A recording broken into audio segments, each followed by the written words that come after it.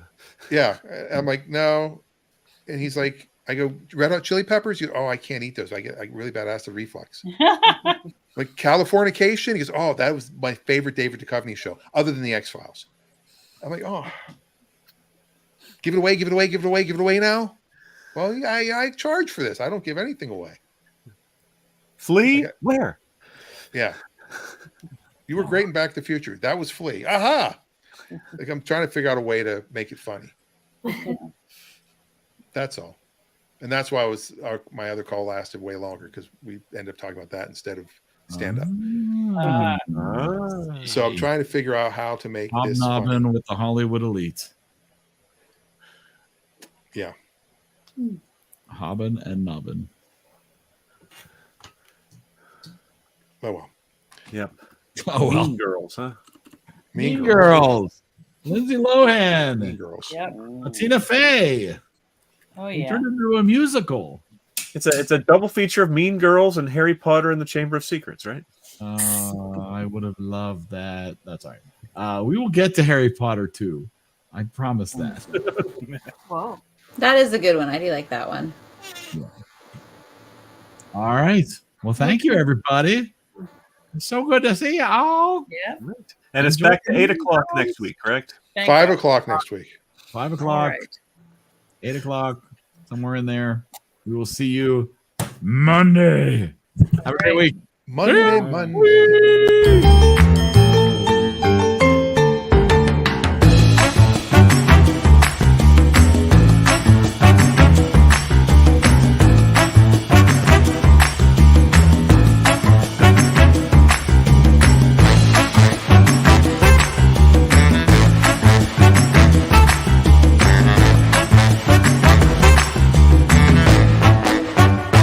In case I don't see ya, good afternoon, good evening, and good night.